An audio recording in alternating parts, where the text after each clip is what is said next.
Hi everybody, welcome to this exciting episode of the Exceptional Scrum Master. This channel is dedicated to making a great Scrum Master out of you, an exceptional one. So if you're an aspiring Scrum Master or a serving Scrum Master, I believe you'll find these videos helpful. So today we're looking at some Scrum Master anti-patterns. Now, what are anti-patterns? They are simply those actions that could be counterproductive to the team. What are those things that the Scrum Master does that could affect the productivity of the team?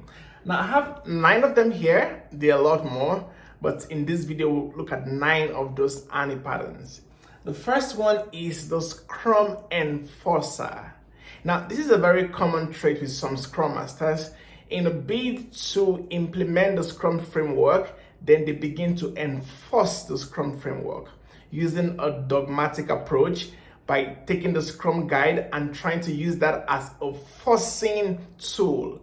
Well, that doesn't work because if the development team, if the Scrum team doesn't understand the Scrum framework and see the need to implement the Scrum framework, then it will be counterproductive to the effectiveness of the team. So the Scrum Master should ensure the team is following the Scrum framework. Now remember, it is a framework, not a methodology. So you take the framework and you adapt it to your own peculiar scenario. So the Scrum Master should be flexible with the framework, knowing that the team members are at different levels of maturity, and trying to enforce the Scrum framework doesn't always work. And that could be counterproductive to the team. The next one is exceeding the time box.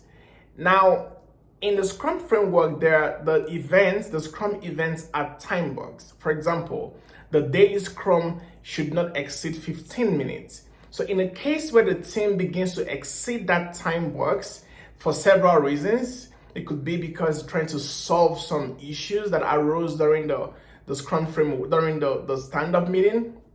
It could be to several other reasons.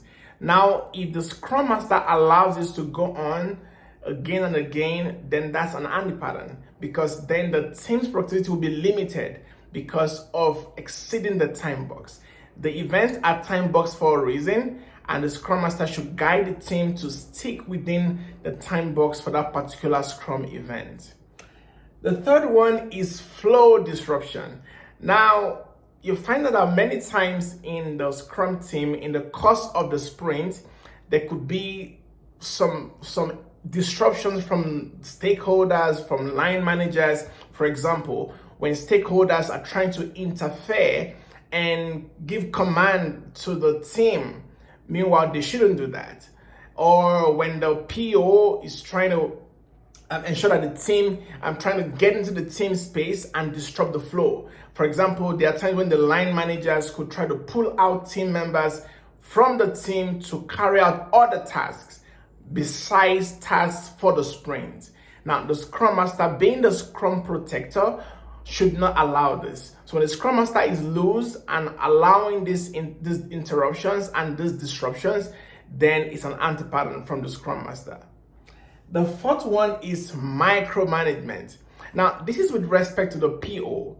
So you have some POs who probably were former project managers, and then they come in with that micromanagement mindset and trying to get into the details of what the team is doing, trying to control the team, give them tasks by themselves, follow up directly with the team.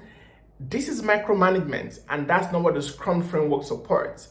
The Scrum Master should defend the team, support the team, and ensure that that interruption is not allowed, that micromanagement is not allowed. In Scrum, we talk about self-management, self-organization. The team should be trusted to self-manage itself and self-organize itself. The Scrum Master is there to ensure that this happens, and when he or she is not doing that, then that is an anti-pattern from the Scrum Master. The next point here is no support. Now, there are times when team members are struggling with certain tasks for several reasons. And from common practice, some team members wouldn't speak up. But as a Scrum Master, it's your responsibility to look out for team members who require support. There are times when a task that should have just been completed within the day is taking longer, maybe 2 days, 3 days. Then the Scrum Master should step in and find what support is required and of course provide that support. So that is important. The next point is what I call a copy and paste approach. Now, this is very common with experienced Scrum Masters. When you have led other teams in servant leadership and you try to copy the same approach to a new team without even studying the team, understanding how the team operates, understanding their pain points, that often proves to be counterproductive. The Scrum Master should not apply a copy and paste approach. Avoid the temptation of making conclusions in your mind that this situation is exactly the same one you faced probably in your previous organization. That copy and paste approach could be dangerous to the progress of the team. The next one is indifference. Now, in the Scrum framework, the role of the Scrum Master is more like a laissez-faire approach or role, where the Scrum Master doesn't influences the team, but without having a direct authority over them. The Scrum Master doesn't tell the team what to do, but provides guidance to the team in a way that the team should go. But this could be counterproductive if not handled properly. The Scrum Master could become indifferent, more like an I don't care approach, where he allows the team to do whatever they want to do without providing guidance, and this can lead to confusion and of course lack of productivity. You want the team to self-organize, but not to be chaotic. Of course, at the beginning if the team is just maturing, there's a storming phase where they are allowed to be chaotic, but the Scrum Master still provides that guidance to the team, and that is very important. So the Scrum Master shouldn't be indifferent about the team and the team productivity. The next one is lack of patience.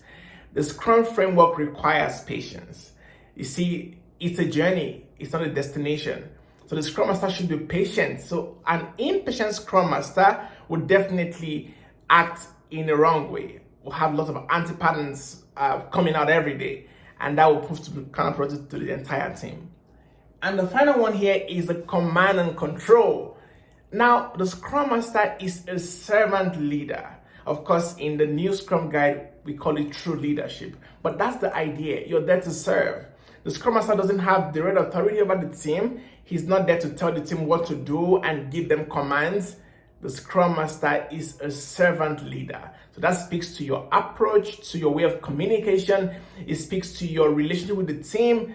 And all of those things come with skills. So the Scrum Master shouldn't have a command and control approach, but a servant leadership attitude.